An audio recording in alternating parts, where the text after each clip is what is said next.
मेरी पत्नी पिछले 5 दिन से लापता है।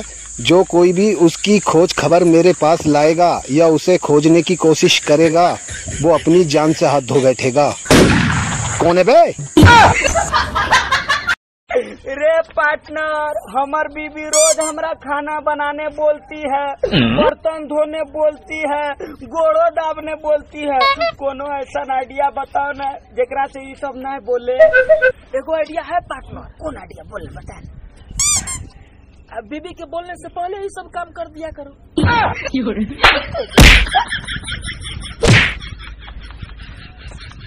बात साला पता नहीं लोग कैसे अपने मौगी के कहला पे चौका चूल्ही बर्तन करते रहता है। हम तो नहीं करेंगे।